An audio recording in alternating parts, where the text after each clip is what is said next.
વલસાડ જિલ્લાની માંગ આખરે સંતોષાઈ છે। આજથી વલસાડ રેલવે સ્ટેશન પર વંદે ભારત ટ્રેનને સ્ટોપેજ મળ્યું છે।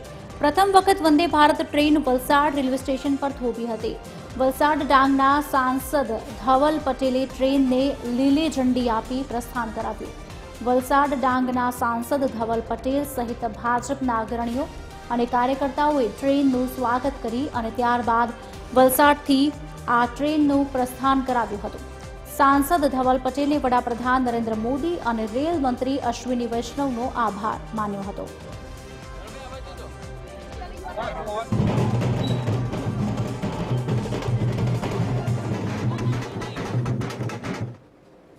पूरा भारत देशनी अंदर अलग अलग भौगोलिक परिस्थिति प्रमाणे ट्रेनना स्टॉपेज आपता होय छे।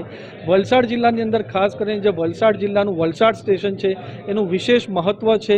रेलवेमां पण विशेष महत्व छे। अहींया एमनी होस्पिटल पण छे। आटલું મોટું પૂરું વલસાડનું જે આપણું ડીઆરએમ છે એનું સ્ટાફ પણ અહીંયા રહી છે અને જે ટ્રાફિકની અવર જવર જોઈને વલસાડના ખાતે પણ અહીંયા ટ્રેન સ્ટોપેજ આપ્યું છે। એના માટે અશ્વિની વૈષ્ણવજીને ખૂબ ખૂબ ધન્યવાદ આપવા માંગુ છું। તમે જાણીને ખુશી થશે કે આઈઆરસીટીસી પર જેવી આ આપણે વંદે ભારત ટ્રેન લિસ્ટ થઈ એના અડધો કલાકની અંદર જ બધી ટ્રેનની ટિકિટો વેચાઈ ગઈ। એ બતાવે છે કે વલસાડમાં કેટલી ડિમાન્ડ વંદે ભારતની હતી અને આવનાર દિવસમાં પણ સારામાં સારી ટ્રેનને ખાસ કરીને જે મારા અપડાઉન કરતા યાત્રીઓ છે એના માટે અમે બધા સાથે મળીને રજૂઆત કરીને આગામી દિવસમાં વલસાડ જિલ્લા માટે સારું કામ કરશું।